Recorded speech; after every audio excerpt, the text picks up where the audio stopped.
weeks, I've been redoing my dining room table and chairs to try and give new life to them. I'm going to take you through some of the steps that I've been doing and currently doing to redo that. The first thing you want to do is you want to strip down and sand and repair your furniture. And the first thing that you're going to need is a stripper. And I use citrus strip because it's pretty safe to use. There's really no harsh chemicals that you would need a mask or anything for. Now, I do wear gloves because I've cut my hands several times on this project and I wanted to protect my cuts. Now, I've already gone ahead and applied a liberal amount here with just a regular cheap paintbrush that you can get just about anywhere. And what we're going to do is take a scraper and we're just going to scrape this off. Now, it's kind of still in its more gel liquidy form, but sometimes it can harden up and get really flaky and stuff, and that's when you kind of know that it's dried out really well and that you can usually take stuff off pretty well.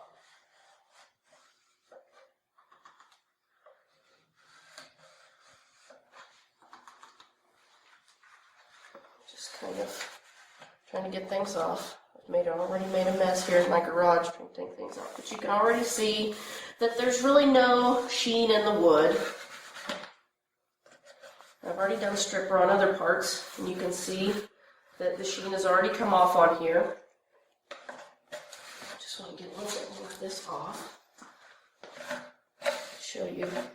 Now here we've encountered a stubborn part right here.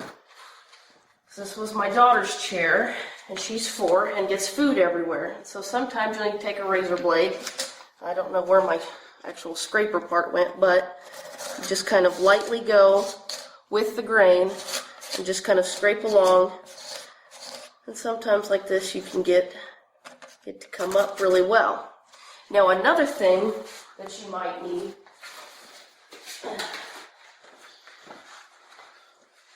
is a Scotch-Brite pad. And you can actually use it and safely scrub. You don't want to use steel wool. I really don't like using steel wool to clean this stuff off because it'll scratch up your stuff. Now, even though this is already pretty well scratched up, I still want to take really good care of it. Safe as much as I can. Sometimes you really kind of have to put your arm into this. But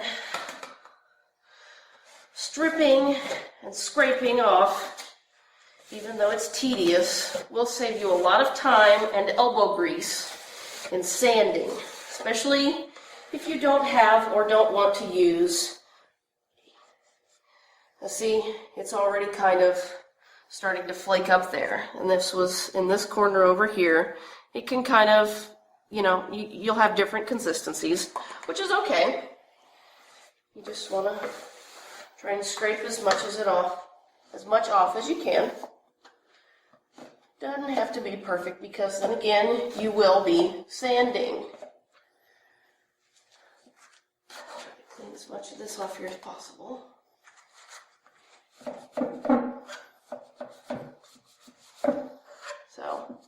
And you definitely do not want to leave this on for too long. And we'll come in here and we're going to clean it with a Scotch-Brite pad. Just kind of get all that stuff. And you'll see that the finish is off. But in no means am I ready for sanding just yet. One important thing that a lot of people won't tell you is that you need to clean it. You need to clean your wood after you've used the stripper with mineral spirits. You can go down to any hardwood store, Lowe's, Home Depot, Ace, what have you. I think even Walmart has these. Just get a pack of just cloths. And you want to put a little bit of mineral spirits on there. And then you just want to run it along. Run it along. And again, I hear the mantra in my head, go with the grain, go with the grain. And just really clean along there and get as much of this off there as possible.